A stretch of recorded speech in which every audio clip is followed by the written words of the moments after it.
बड़ी खबर आपको बता दें, दिल्ली में आज होगी एनडीए की मंगल मिलन बैठक। थोड़ी ही देर में संसद भवन में होगी एनडीए की बैठक। बीजेपी संसदीय दल ने सभी घटक दलों को इसकी जानकारी दी है। एनडीए के सांसदों से बैठक में शामिल होने की अपील की गई है। थोड़ी ही देर में संसद भवन में एनडीए की यह बैठक होनी है। बीजेपी संसदीय दल ने सभी घटक दलों को जानकारी दी है और एनडीए के सांसदों में इस बैठक में शामिल होने के लिए कहा गया है, अपील की गई है। तो बड़ी खबर आपको बता रहे हैं, आप जानते हैं कि हर मंगलवार को एनडीए की मंगल मिलन बैठक होती है। प्रधानमंत्री का संबोधन होता है, सांसदों से बात की जाती है। अब ऐसे में थोड़ी ही देर में जानकारी ये मिल रही है कि संसद भवन में ये बैठक होगी और इसमें जो बीजेपी संसदीय दल है सभी घटक दलों को जानकारी दे दी है इस बैठक की और सभी एनडीए के सांसदों से बैठक में शामिल होने की अपील भी की गई है।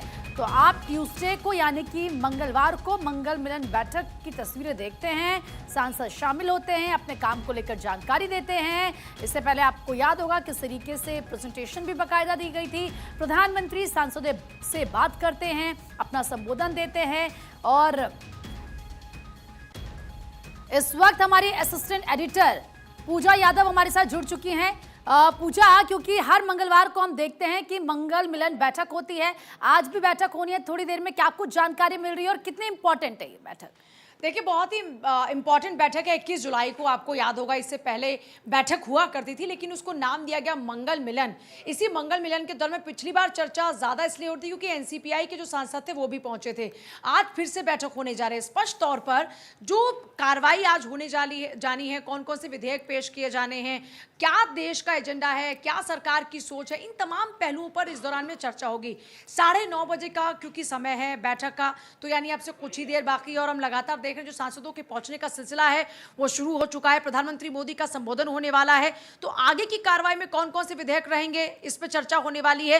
दूसरा, एक जो ये कहिए कि चलन रहा है, उसी चलन के तहत में आज एक बार फिर से ये बैठक होने जा रही है। और आप जब हम लगातार देख रहे हैं कि विपक्ष किस तरीके से घेराबंदी कर रहा है, लगातार नारेबाजी कर रहा है, संसद की कार्रवाई नहीं चलने दे रहा है, ऐसे में क्या स्ट्रैटेजी रहेगी, किस तरीके से एनडीए कुनबे को एकजुट होकर विपक्ष का सामना करना है, संसदीय कार्रवाई के दौरान में किस तरीके से आगे सत्ता पक्ष के साथ में खड़े होना है, इन तमाम पहलुओं पर आज चर्चा होनी है प्रीति। और बहुत ही महत्वपूर्ण मानी जा रही है मंगल मिलन बैठक और अब से कुछ ही देर बाद ये शुरू होगी क्योंकि लगभग 9:15 बजे का इस वक्त समय हो चुका है, लगभग 9:11 का समय हो चुका है, तो 9:30 बजे बैठक शुरू होनी है। कुछ ही देर बाकी है, पहुंचने का सिलसिला सांसदों का शुरू हो चुका है। प्रधानमंत्री मोदी अब से कुछ ही देर में संबोधित करेंगे और उसके बाद और तस्वीरें साफ हो पाएंगी कि इस बार की इस बैठक में क्या कुछ खास रहता है। लेकिन हाँ, मेन ये माना जा रहा है कि एक तो लगातार जिस तरीके से विपक्ष हमलावर हो रहा है, जिस तरीके से लगातार सदन की कार्रवाई नहीं चलने दे रहा, इसको लेकर बातचीत होगी। और दूसरा, कल जो नतीजे आए हैं सामने, हो सकता है कि उसको लेकर भी कोई बातचीत आज की इस बैठक में जरूर हो। बिल्कुल, क्योंकि बांकीपुर की अगर हम बात भी करें तो काफ़ी ज़्यादा यहाँ पर माना जा रहा था कि भाई ये सीधा नाक की लड़ाई होगी। नितिन नवीन वहाँ से विधायक रहे हैं, लंबे समय तक बीजेपी का कब्जा 30 साल कहा जा रहा है। अब ऐसे में वहाँ पर जन स्वराज पार्टी यानी कि पीके की जीत हो जाती है, तो जाहिर सी बात है इसको लेकर भी यहाँ पर चर्चा की जाएगी। और पूजा, बैठकों को एक नई सांस्कृतिक और संगठनात्मक पहचान देने की पहल के तौर पर भी इस मंगल मिलन बैठक को देखा जा रहा है। आप देखिए, बिल्कुल इसका जो नाम रखा गया मंगल मिलन, उसकी वजह यही है कि इसको एक सांस्कृतिक पहचान दी जाए। मंगलवार का दिन और ये बैठक, इसी को कहा जाता है मंगल मिलन।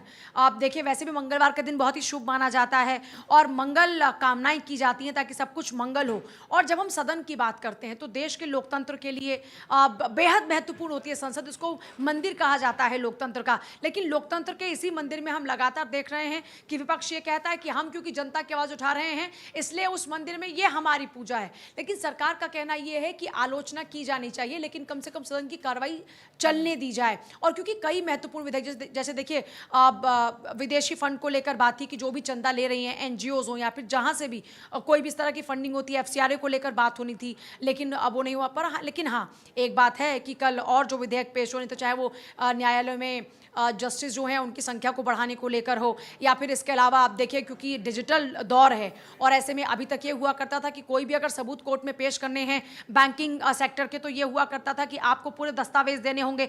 अब क्योंकि डिजिटलाइजेशन चारों तरफ हो रहा है तो उसको मंजूरी मिल चुकी है, तो सरकार की ओर से महत्वपूर्ण जो प्रयास है वो किए जा रहे हैं। लेकिन इस बीच ये हंगामा कहीं ना कहीं कार्रवाई में अवरोधक बन रहा है, लगातार अवरोध पैदा कर रहा है। तो ऐसे में इन्हीं अवरोधों से कैसे निपटा जाए, एकजुटता से कैसे जनहित में कार्य किया जाए, ये आज की इस बैठक का एजेंडा है जो आपसे कुछ ही देर में शुरू होने वाली है। और हाँ, इसको एक सांस्कृतिक पहचान देने की कोशिश की गई है, क्योंकि लगातार अगर हम सरकार की बात करें तो हर जो फैसला लिया जाता है उसको किसी ना किसी तरीके से संस्कृति के साथ में जरूर जोड़ा जाता है, ठीक क्योंकि है। लोगों का इससे एक जुड़ाव रहता है और शायद इसको एक बेहतर तरीके से समझते हुए आगे बढ़ा रही है सरकार। ठीक है पूजा, बहुत बहुत शुक्रिया आपका तमाम जानकारी देने के लिए।